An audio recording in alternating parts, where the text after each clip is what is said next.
आप सभी दोस्तों का स्वागत है आपके YouTube channel the vote trader पर। अब हम जिस कंपनी को एनालाइज कर रहे हैं उस कंपनी का नाम है जयप्रकाश पावर वेंचर। क्या हमें इस कंपनी को खरीदना चाहिए? हमारा गोल है 1000 सब्सक्राइबर्स का। अगर वीडियो आपको अच्छी लगती, कुछ वैल्यूबल इन्फॉर्मेशन प्रोवाइड होते हैं, आप इस वीडियो को लाइक कर देना, हमारे चैनल को सब्सक्राइब कर देना। और आपको किसी भी कंपनी को लेकर डाउट है तो अपने कमेंट में लिख देना, हम उस कंपनी के ऊपर एक वीडियो बना देंगे आप सभी के लिए।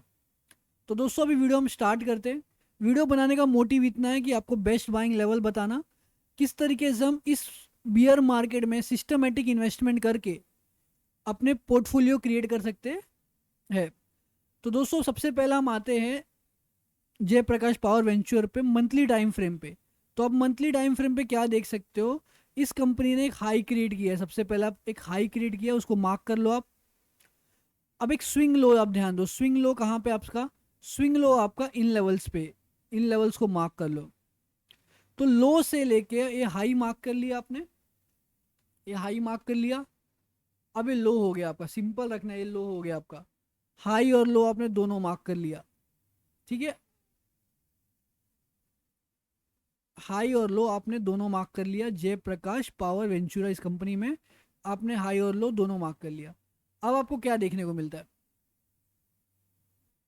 लो के पास से कितना ऊपर है, ये परसेंटेज आप कैलकुलेट करो। लो के पास से कंपनी लगभग इस समय 120% ऊपर है।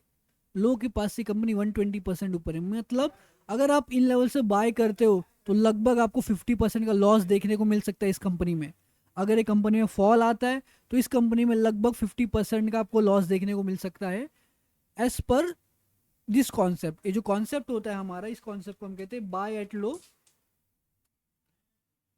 And sell at top. इस कॉन्सेप्ट के हिसाब से लो बहुत नीचे है, हम लो से बहुत दूर है इस समय बाय करने पे। अगला कॉन्सेप्ट होता है ट्रेंड एनालिसिस का। ट्रेंड एनालिसिस के हिसाब से हमें क्या देखने को मिलता है, जय प्रकाश वेंचुरा ने अप ट्रेंड में, एक कंपनी अप ट्रेंड में हो चुका है, लेकिन एक लो क्रिएट होना बाकी है इस कंपनी में, एक कंपनी में लो क्रिएट होना बाकी है। तो लो जब क्रिएट होगा तो हमें एक लेवल मिलेगा, वो लेवल क्या होता है, हमारा फिबोनेसी का लेवल होता है।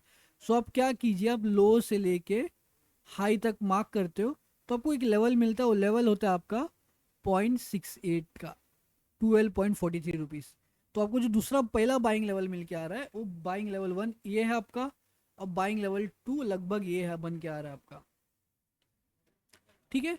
अब हमारा जो लास्ट एंड फाइनल कॉन्सेप्ट होता है वो सॉफ्टवेयर सिग्नल्स होता है। अब सब क्या देख सकते हो, सॉफ्टवेयर सिग्नल के हिसाब से 10.26 रुपीज़ इस प्राइस के आने का हमें वेट करना चाहिए, इस प्राइस के आने का वेट करना चाहिए। टाइम फ्रेम मंथली यूज कर रहे हैं आप, ध्यान समझना। तो हमारा जो बाइंग लेवल बन के आ रहा है, बाइंग लेवल 3, ये 3 लेवल बन के आ रहे बाइंग के, हमें इन 3 लेवल से बाय करना चाहिए, ना कि इन लेवल से बाय करना चाहिए। क्यों? इसके पीछे का रीजन है, देखो आप इस चीज को ध्यान से देखो। जब से कंपनी मार्केट में आएगी, कंपनी जब मार्केट में आई थी इसका प्राइस था 83 रुपीज़ का, इसने वहां से एक लो क्रिएट किया लगभग 0.75 पैसे का। तब से सिग्नल नेगेटिव है, तब से सिग्नल नेगेटिव है, कोई पॉजिटिव सिग्नल इस कंपनी में जनरेट नहीं हुआ। अभी भी करंटली जो सिग्नल आप देख सकते हो वो पूरे का पूरा नेगेटिव सिग्नल है इस कंपनी में। इस कंपनी में जो सिग्नल आप सबके सामने है वो पूरी की तरह नेगेटिव सिग्नल है। और जब तक 20.19 रुपीज़ के ऊपर ये कंपनी नहीं जाती है तब तक ये कंपनी लंबे टाइम के लिए, तो लंबे टाइम के घोड़ा बिल्कुल नहीं बन सकता है, एक लंबे रेस के लिए कंपनी बाय नहीं की जा सकती, लॉन्ग टर्म के हिसाब से कंपनी बाय नहीं की जा सकती है। हो सकता है इस कंपनी में एक बड़ा सा फॉल आ जाए। तो आपके रूल्स के हिसाब से इन लेवल्स के जब तक ऊपर ब्रेकआउट नहीं आता है, सस्टेन नहीं होता है, उसके बाद एक पुल बैक नहीं मिलता है, तब तक हम इस कंपनी को इन लेवल से बाय नहीं कर सकते। तो जिन लेवल्स को हमने मार्क किया, अगर हम उन लेवल से बाय करते हैं तो हमें एक रूल फॉलो करना होगा, हमें सिस्टमेटिकली इन्वेस्टमेंट करना होगा। बिकॉज अगर हम सिस्टमेटिकली इन्वेस्टमेंट नहीं करते और हम सारा पैसा इस कंपनी में डाल देते तो हमें हो सकता है बड़ा लॉस देखने को मिल जाए।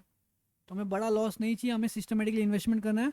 तो पहले जो भी जितने भी शेयर आपको बाय करने हैं, मान लीजिए आप 12 रुपया 12.45 रुपीज़ पे शेयर बाय करते हो, और आप यहाँ पे कितने शेयर बाय करते हो, यहाँ पे आप 300 शेयर बाय करते हो, पहला 300 शेयर बाय करते हो, फिर 10.24 रुपीज़ पे बाय करो, लेकिन अपने फाइनेंशियल एडवाइजर से कंसल्ट करके बाय करना।